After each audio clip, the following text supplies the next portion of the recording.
ஒரே ஒரு 5 லிட்டர் இதய மந்த்ரா கடல் எண்ணெய் பேக் ஒரு மாசம் முழுசுக்கும் அத்தனை சமையல் முடிச்சு விடலாம். இதய மந்த்ரா. சர்வம் கிருஷ்ணார்ப்பணம். தாய் தந்தையர் ஆசீர்வாதத்துடன் எஸ் எஸ்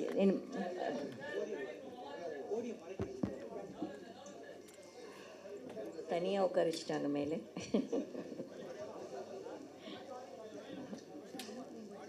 தாய் தந்தையருடைய ஆசீர்வாதத்தோடு குருமார்களுடைய ஆசீர்வாதம். கேட்கலையாப்பா? இப்போ கேட்குதா? யாருக்காவது ஆடியோ சரியில்லைன்னா முன்னாடியே சொல்லிடலாம்ப்பா. Is it okay now? Lights are on the face Santosh. So எல்லா குருமார்கள், சுவாமிஜி, எங்களுடைய குருமார்கள், நான் படித்த குருமார்கள், தாய் தந்தை, பெற்றோர், பெரியவர்கள், நாட்டிற்கு சேவை செய்த அத்தனை பெரியோர்கள், எங்களுக்கு இத்தனை வருடங்கள் அன்பு கொடுக்கும் தமிழ் மக்களின் ஆசிகளுடன் துவங்குகிறோம். இது ஒரு வெரி ஸ்பெஷல் மீட். முதல்ல 38 மாவட்டத்திலேருந்து வந்திருக்கிற பாரத சேவா மெம்பர்ஸ் எல்லாருக்கும் ரொம்ப நன்றி.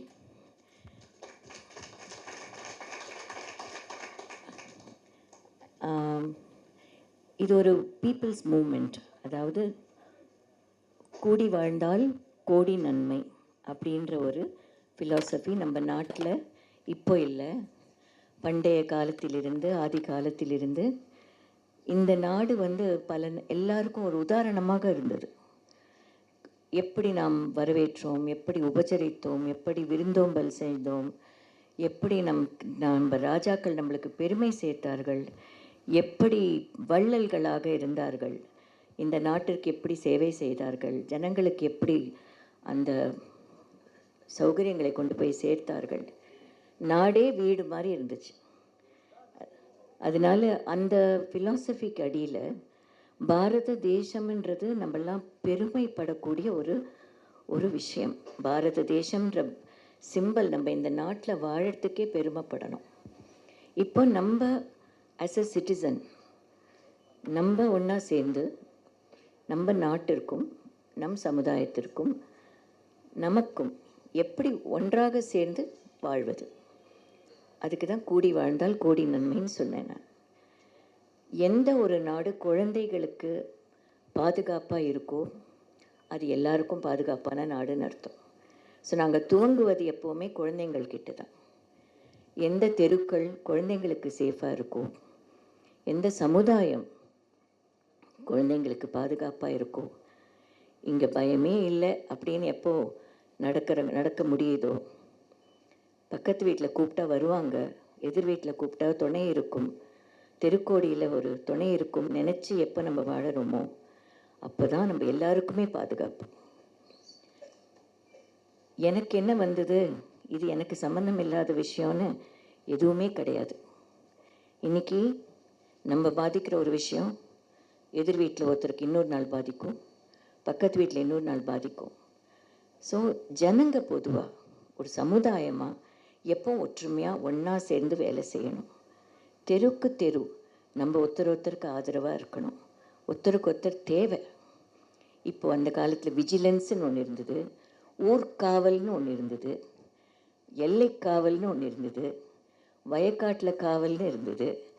தீப்பந்தம் எடுத்துகிட்டு கரண்ட் இல்லாத காலத்தில், அந்த காலத்திலேயே அதெல்லாம் அவ்வளோ அழகாக பண்ணியிருந்தப்போ பாதுகாப்பு அப்படின்றது நம்ம நாட்டில் ரொம்ப பெருசாக இருந்தது.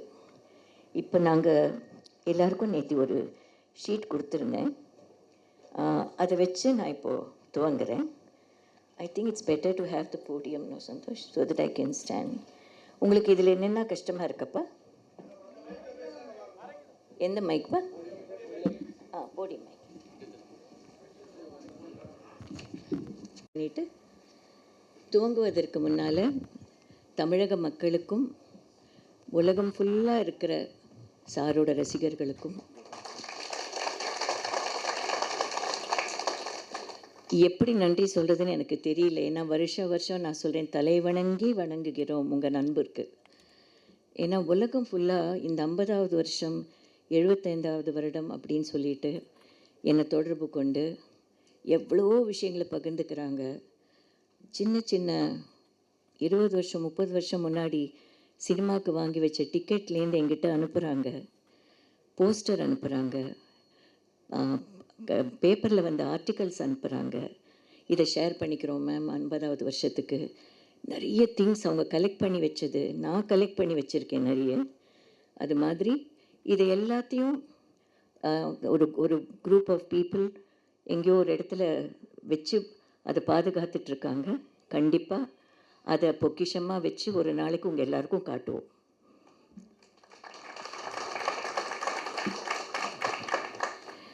இந்த வாழ்த்துக்களுக்கும் அன்பிற்கும் என்றும் தலைவணங்கி என் குடும்பத்தார் சார்பாகவும் என் சார்பாகவும் இந்த 50வது வருடத்தை அவருக்கு இறைவன் அருளால் அவர் நல்லா இருந்து அவருக்காக நான் ப்ரேயர்ஸ், உங்களோட அன்பு எல்லாத்தையும் மனசில் வச்சு நான் துவங்குகிறேன்.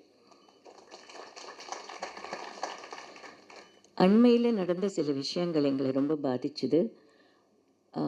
இந்த ஸ்ட்ரீட்ஸில் இருக்கிற ஸ்ட்ரீட் டாக்ஸ் அப்படின்னு சொல்கிறோம் இல்லையா, தெரு நாய்கள் அப்படின்னு.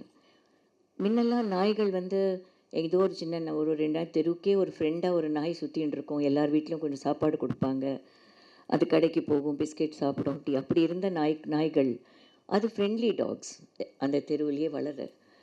இப்போ குரூப்பாக தெருக்களில் நாய் ஒன்றா சேர்ந்து ஆதரவு இல்லாமல் ஏதோ ஒரு ஆக்ரோஷமாக போக வரவங்கள கடிக்கிறதும், குழந்தைகள் விளையாடுற குழந்தைங்களை போய் கடித்து எனக்கு தெரிஞ்சு எங்கள் பீஸ் ஃபார் சில்ட்ரன் இதில் எனக்கு வந்த கேசஸ் பார்க்கும்போது என் மனசு ரொம்ப ரொம்ப வேதனைப்பட்டுச்சு. ஒரு ட்ரீட்மெண்ட்டே பண்ண முடியாத ஸ்டேஜ்லலாம் சொல்கிறாங்க. இப்போது இதுக்கெல்லாம் தெருவில் பசங்க வேற எங்கே விளையாடுவாங்க? பெரிய வீடுகள் இல்லாதவங்க தெருவில் தான் விளையாடுவாங்க. பசங்க எப்போவும் தெருக்களில் தான் விளையாடுறாங்க. இப்போ பெரிய வீட்லேயே அப்போல்லாம் தெருவில் தான் விளையாடுவாங்க. ஸோ பசங்களுக்கு தெருக்கள் பாதுகாப்பாக இருக்க வேண்டும். முதல் வேண்டுகோள் நாங்கள் வைக்கிறது, கவர்மெண்ட், கார்ப்பரேஷன், முனிசிபாலிட்டி எல்லாருக்கும் சேர்ந்து தெருக்கள் பாதுகாப்பாக இருக்கணும், நடக்கிறதுக்கு பாதுகாப்பாக இருக்கணும். ஸ்கூலுக்கு போகிற பசங்க சுத்தமான சுகாதாரமான நடைபாதையில் போகிற மாதிரி இருக்கணும். ஸ்கூல் ஜோன் அப்படின்னு இருக்கிற இடங்கள் எக்ஸ்ட்ரா பாதுகாப்பு இருக்கணும். கார்கள் பைக்குகள் வர்றது, விஜிலன்ஸ், யார் குழந்தைங்கள கவனிக்கிறாங்க பார்க்குறாங்கன்னு தெரியல. ஏன்னா இது மொபைல் காலம். கையில் மொபைல் இல்லாத ஆள் யாருமே கிடையாது. யார் எதை எடுக்கிறாங்க, என்ன ஃபோட்டோ எடுக்கிறாங்க, எப்படி போகிறாங்க, எதை ஃபோக்கஸ் பண்ணுறாங்க, எதுவுமே தெரியாத காலமாக இருக்குது. அப்படிப்பட்ட காலத்தில் நாம் ஒற்றுமையாக இருந்தால் தான் விஜிலன்ஸ் அப்படின்னு ஒன்று இருக்கும். ஸோ எல்லா அத்தாரிட்டிஸும் சேர்ந்து தெருவுகளில் பாதுகாப்பு அப்படின்றத முக்கியமாக நாங்கள் ஒரு குறிக்கோளாக எடுத்துக்கிறோம். அடுத்தது, எனக்கு தெரிஞ்சு நான் பர்சனலாக ஒரு குழந்தையோட இன்வால்வ் ஆகி பாண்டிச்சேரியில் நான் போன தடவை சொல்லியிருந்தேன். ஒரு பங்கு கடையில் போய் கூல்ட்ரிங்க் சாப்பிட்ட ஒரு குழந்தை அப்படியே மயக்கம் போட்டு விழுந்து அந்த தாய் அந்த குழந்தைய கொண்டு போய் பாண்டிச்சேரியிலையும் வேறு ஆஸ்பத்திரிகளையும் காட்டி எந்த ட்ரீட்மெண்ட்டும் பண்ண முடியாமல் நாங்கள் ட்ராக் பண்ணி காரில் சென்னைக்கு கூட்டிகிட்டு 2 ஆஸ்பத்திரியில் போய் எதுவுமே ஒன்றும் தெரியாமல் கடைசியில் சைல்ட் ட்ரஸ்ட்டுக்கு போயிட்டு அங்கே நான் ஒரு டீம் ஆஃப் டாக்டர்ஸோடு ஒர்க் பண்ணிகிட்ருக்கேன். அங்கே காட்டி அப்போ தான் தெரிஞ்சது அந்த குழந்தைக்கு இன்னும் ட்ரிப்ஸ் கூட கொடுக்கல அப்படின்னு சொல்லிட்டு அந்த வயரெல்லாம் க்ளீன் பண்ணி பார்க்கும்போது என்ன அந்த குழந்தைக்கு போச்சு அந்த ட்ரிங்க் மூலியமான யாருக்குமே தெரியல. ஸோ எந்த கடையில் என்ன மாதிரி பொருட்கள் இருக்குது, குழந்தைங்க 10 ரூபா கொடுத்து டக்குன்னு வாங்கி சாப்பிட்டுடுறாங்க, ஸ்நாக்ஸ் சாப்பிட்டுடுறாங்க. ஸோ எதில் கலப்படங்கள் வருது, எதில் ட்ரக் அப்யூஸ் இருக்குது, எதுவுமே தெரியல. அண்ட் ட்ரக் மெனஸ் இப்போ அஃப்கோர்ஸ் ஜாஸ்தியாக இருக்குது. அதாவது நம்ம நினைக்காத இடங்கள்லாம் இருக்குது. ஸ்கூல் ஜோனில் இருக்குது, தெருக்களில் இருக்குது, பங்கு கடைகளில் இருக்குது. ஸோ இது நீங்கள் கண்காணிக்கிறது ரொம்ப கடினமான விஷயம். இருந்தாலும் ஜனங்க பொதுமக்களோட சப்போர்ட்டோட நம்ம கம்யூனிட்டி ஒன்றா சேர்ந்ததுன்னா இதை கண்டிப்பாக எங்கேயோ ஓரளவு நம்ம ஒரு விஜிலன்ஸ் வச்சுக்க முடியும். சேஃப் ஸ்ட்ரீட்ஸ் ஃபார் ஆல், பெண்களுக்காகட்டும், நேம் ஸ்நாச்சிங் ஆகட்டும், பெட்ரோலிங்னு அப்போ ஒன்று இருந்துச்சு. நைட் ஆச்சுன்னா பெட்ரோலிங், நைட் பெட்ரோலிங்னு இருந்தது. ஒரு ஜீப் வரும், பைக்ஸ் வரும், அப்புறம் ஃப்ரெண்ட்ஸ் ஆஃப் போலீஸ்ன்னு இருந்தாங்க. அப்படிலாம் இருந்தது. கூர்க்கா இருந்த காலம் இருந்தது. ஒரு வீட்லேருந்தும் ஆளுக்கு ஒரு ரூ. 100 ரூ. 10 முடிந்ததை கொடுப்பாங்க. கூர்க்கா ஸ்ட்ரீட்ஸ்லலாம் சுற்றிட்டே இருப்பாங்க, தட்டிகிட்டே இருப்பாங்க. ஸோ தெருக்களில் ஒரு பாதுகாப்புன்னு ஒரு ஒரு ஒன்று இருந்தது. இப்போ நைட் பெட்ரோலிங், டே பெட்ரோலிங் கண்டிப்பாக போலீஸ் வந்து இதுக்கு கவர்மெண்ட் போலீஸ்லாம் சேர்ந்து அந்த முயற்சி எங்கள் வாலண்டியர்ஸ்லாம் ஒர்க் பண்ணிகிட்ருக்கோம். அவங்க சப்போர்ட் இருந்து இது நல்லபடி நடக்கணும்னு நாங்கள் வேண்டிக்கிறோம். சோஷியல் விஜிலன்ஸ், எங்கேயாவது யாருக்காவது ஏதாவது தகவல் தெரிஞ்சால் உடனடியாக அத்தாரிட்டிஸ்க்கு அதை தெரிவிக்கணும். இது எனக்கு சம்மந்தம் இல்லைன்னு விட்டுடாதீங்க. ஒரு சின்ன ஒரு விஷயத்தை நீங்கள் சொல்கிறதுனால எவ்வளோ உயிர்களை பாதுகாக்க முடியும். இப்போ அண்மையிலே நடந்த ட்ரெயின் இன்சிடெண்ட், வேன், ஒரு ஒரு கதவு திறந்து தான் இருக்குது. அந்த வேன் டிரைவருக்கு நல்லா தெரியுது ட்ரெயின் வருது. அந்த இடத்துல போய் அந்த 2 உயிரை பலி கொடுக்க வேண்டிய அவசியமே கிடையாது. இது என்ன விஜிலன்ஸ் இல்லை, நம்ம கோஆப்ரேட்டிவாக இல்லை. அந்த ஊரில் ஜனங்க போகிறாங்க வராங்க, அவங்களுக்கு தெரியாத உண்மை இருக்காது. அதை நம்ம தெரிவிக்கணும். எங்கே தெரிவிக்கணுமோ அங்கே கரெக்டாக தெரிவிக்கணும். அதுக்கு பாரத சேவா வாலண்டியர்ஸ் எல்லா ஊர்லேயும் இருக்காங்க. இப்போ அவங்களோட யாரை 38 மாவட்டத்தில் எதுக்கு தொடர்பு கொள்ளணும், அதுக்கு எங்களால் கொடுக்க வேண்டிய நிவாரணங்கள் என்ன, வழி என்ன, டைரெக்ஷன் முதல்ல என்ன செய்யணும் அப்படின்றது தெரியறதுக்கெல்லாம் நாங்கள் வெப்சைட்டில் நம்பர்ஸ் கொடுத்துடுவோம். ஒரு மாவட்டத்தில் யாரை காண்டாக்ட் பண்ணுறதுன்னு அதை ஃபாலோ பண்ணிக்கலாம். அப்புறம் ஸ்ட்ரீட்ஸில் நம்ம பார்க்கும்போது இந்த சிக்னல்ஸில் குழந்தைங்கள வச்சுட்டு நிற்கிறாங்க இல்லையா, அது காலங்காலமாக நடந்துகிட்ருக்கு.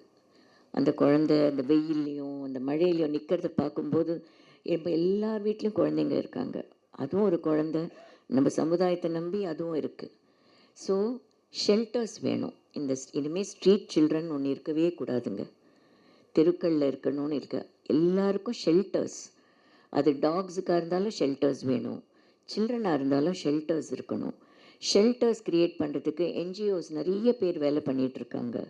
We need the support of the corporation, municipality and everybody to form shelters in the dogs காட்டும், ஸ்ட்ரீட் சில்ட்ரன் காட்டும். அதே மாதிரி அவங்களுக்கு ஐடி வேணும். எத்தனை குழந்தைங்க தெருவில் இருக்காங்க, அவங்களுக்கு ஐடி இல்லை, ஐடென்டிட்டி கார்டு கிடையாது. இந்த வாரம் 2 குழந்தைங்க, அடுத்த வாரம் 4 பேர் இருப்பாங்க.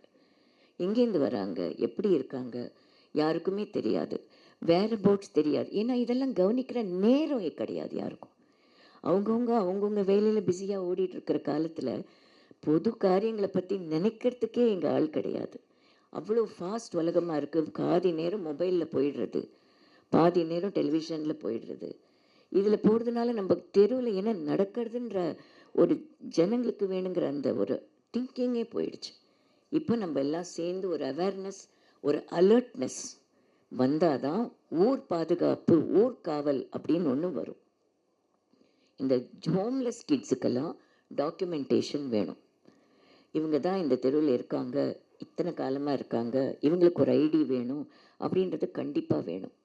வெதர் அப்போ தான் நான் இன்னொரு விஷயமும் நம்ம ரிக்வெஸ்ட் பண்ணி கேட்டிருக்கோம். Even to the child welfare department, ஹைவேஸில் போகிற குழந்தைங்களுக்கு ஐடி இருக்கணும். யாராவது தெரியாமல் குழந்தை யாரோடையா போயிட்டா கூட பாதி போகும்போது அவங்க காட்டணும், இது யாரோட குழந்தை, எங்கே போயிட்டுருக்கு. நம்ம பசங்களாக இருந்தாலும் நம்ம ஐடி காட்டணும், யாராக இருந்தாலும் ஐடிஸ் இருக்கணும்.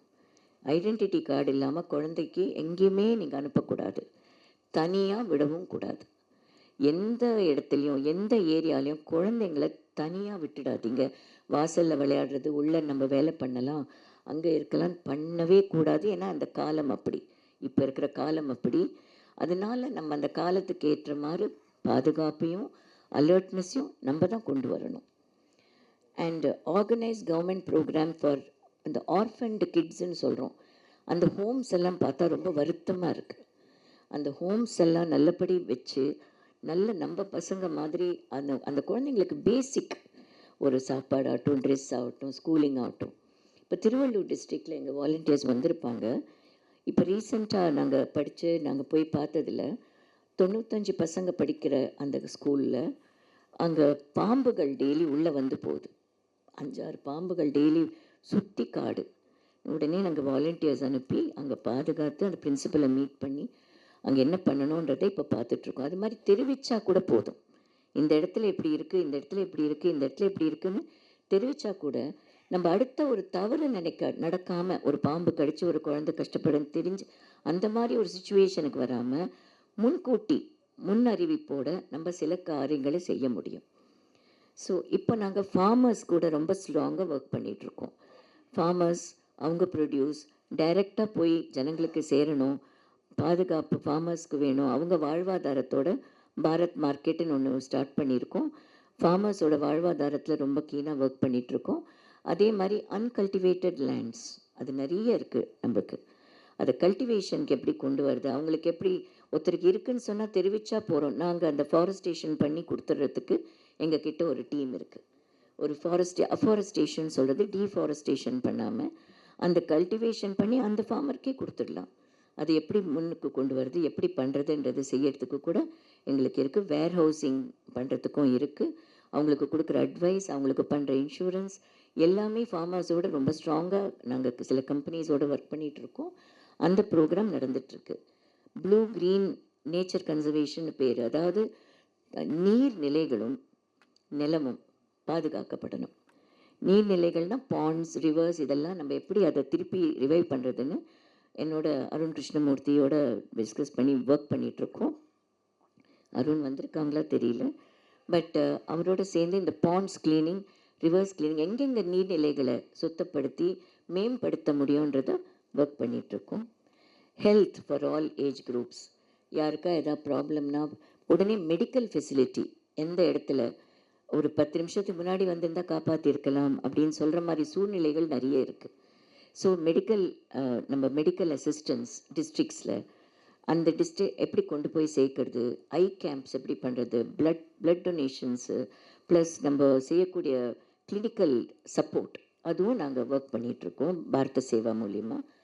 எஜுகேஷன் முக்கியமாக சொல்ல வேண்டியது படிப்பு பற்றி. பேரண்ட்ஸ் நம்ம ஊரில் என்ன நினைக்கிறாங்க, ஸ்கூலில் மட்டும்தான் கல்வின்னு நினைக்கிறாங்க. அது ரொம்ப தவறு. பேரண்ட்ஸும் டீச்சர்ஸும் எல்லாம் சேர்ந்து வளர்க்குறது பேர் தான் கல்வி. வெறும் புத்தகத்தில் இருக்கிறது மட்டும் கல்வி இல்லை. ஒரு குழந்தைக்கு இமோஷ்னல் ஹெல்த்துன்னு ஒன்று இருக்குது. இமோஷன் ஸ்ட்ராங்காக இருந்தால் தான் படிப்பே வரும்.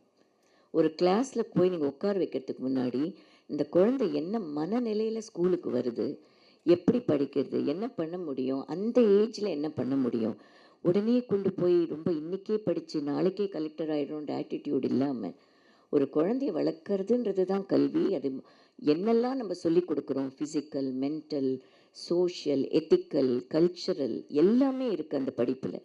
ஸ்கில் டெவலப்மெண்ட், எல்லா குழந்தைங்களுக்கும் ஏதோ ஒரு திறமை இருக்குது. அந்த திறமையை மேம்படுத்தக்கூடியது தான் கல்வியை ஒழிய உங்களுக்கு இது தெரியாதுன்னு சொல்கிறது பேர் கல்வி இல்லை. கான்ஃபிடென்ஸ் கொடுக்கறது தான் கல்வியை ஒழிய காம்படிஷன் கொடுக்கறது கல்வி இல்லை. எந்த குழந்தைக்கும் நீங்கள் சேர்க்கும்போது, எந்த குழந்தைய சேர்த்தாலும் வீட்டில் நீங்கள் சைக்காலஜியோட குழந்தைங்கள சரியான மனப்பான்மையோட நீங்கள் அப்யூஸ் பண்ணாமல் பொறுமையோடு வளர்க்குற ஒரு அவேர்னஸையும் நாங்கள் இப்போ கொண்டு வந்துட்ருக்கோம். பள்ளிகள், வில்லேஜ் பள்ளிகளுக்கெல்லாம் என்ன பண்ண முடியுமோ அதையும் பண்ணுறதுக்கு தொடங்கியிருக்கோம். என்வாயரன்மெண்ட், நம்மளை சுற்றி இருக்கிற என்வாயரன்மெண்ட், சுகாதாரம், தெருக்கள் இருக்கிற குப்பைகள், இதெல்லாம் கரெக்டான ஆளுங்க கிட்ட தெரிவித்து அதையெல்லாம் சுகாதாரமாக நீங்கள் வைத்தாதான் டிசீஸ் ஸ்ப்ரெட் எங்கேயுமே உங்களுக்கு சுகாதாரமாக வாழக்கூடிய ஒரு கெப்பாசிட்டியும் நம்ம கொண்டு முடியும். இதெல்லாம் நான் சொன்னதுக்கு அர்த்தம் என்னென்னா, ஒரு சமுதாயமாக பாரத சேவா மூலியமாக கம்யூனிட்டி எல்லாம் ஒன்றா சேர்ந்து நீங்கள் மெம்பர்ஸ் ஆகி யார் வேணால் எங்கேருந்து வேணால் வேலை செய்யலாம். நீங்கள் இங்கே தான் வரணும்னு இல்லை, ஃபிசிக்கலாக வரணும்னு இல்லை, உங்கள் ஊர்லேருந்து தொடர்பு கொள்ளலாம், உங்கள் ஊர்லேருந்து பார்ட்டிசிபேட் பண்ணலாம், ஐடியாஸ் கொடுக்கலாம். நீங்கள் பொருளோட உதவி பண்ணோன்னா அந்த ஏரியாவுக்கு நீங்கள் செய்யலாம். நாங்கள் உங்களுக்கு ஒரு டைரெக்ஷன் கொடுத்து ஒரு டீமை செட் பண்ணி உங்களுக்கு ஒரு கூட வேலை செஞ்சு அந்த காரியத்தை முடிக்கிறதுக்கு பார்க்குறோம். இப்போ திருவள்ளூர் டிஸ்ட்ரிக்டில் நேற்றுக்கு ரொம்ப சந்தோஷமாக இருந்தது. இந்த குருவிகளை திருப்பி ரிவைவ் பண்ணிகிட்ருக்கோம். அந்த குருவிகள் நல்லபடி நம்மளை சுற்றி இருந்த ஒரு பறவை அது. ஸோ அந்த சிட்டுக்குருவியை திருப்பி பார்க்கணுன்றது ரொம்ப அடுத்த ஜெனரேஷனுக்கு அதை நம்ம விட்டுட்டக்கூடாது. இப்போ நம்ம செய்கிறது எல்லாமே நம்ம குழந்தைங்கள் அடுத்த ஜெனரேஷனுக்கு நம்ம மாதிரி ஒரு நாட்டை கொண்டு போய் சேர்க்குறோம்.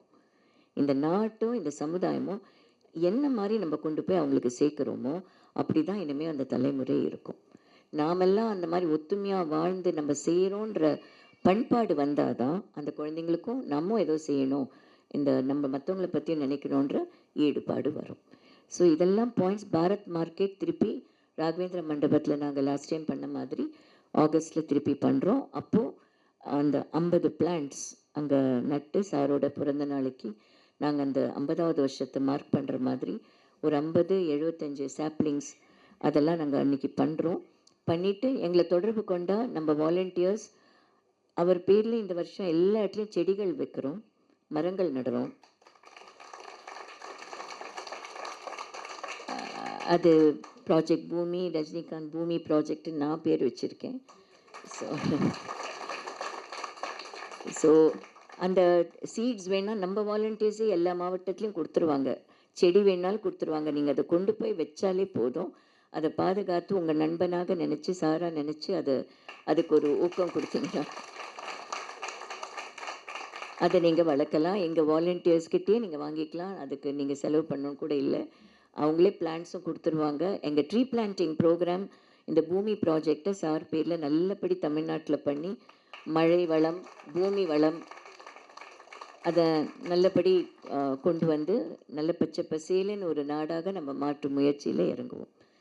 ஐ have said what I wanted to say. And education counselling இருக்குது. பேரண்ட்ஸ்க்கு ஏதாவது குழப்பங்கள் இருந்தால் எங்களை தொடர்பு கொள்ளலாம். சைக்கலாஜிக்கல் ப்ராப்ளம்ஸ், குழந்தைங்களோட ப்ராப்ளம்ஸ்னால் வருத்தப்பட வேண்டாம், அதெல்லாம் ஒரு ஃபேஸில் வரக்கூடியது. பட் கண்காணித்து அட்டென்ஷன் கொடுங்க. மொபைலோட டைம்க்கு அவங்களோட பேசுங்க, குழந்தைங்களோட நிறைய பேசணும், டைம் ஸ்பெண்ட் பண்ணணும். அதை தயவுசெய்து செய்யுங்கன்ற ஒரு ரிக்வெஸ்ட் வச்சு உங்களுக்கு எதாவது கவுன்சிலிங் வேணும்னா எங்களை தொடர்பு கொள்ளலாம், பாரத சேவா தொடர்பு கொள்ளலாம். Thank you. Any questions? I am most willing to answer.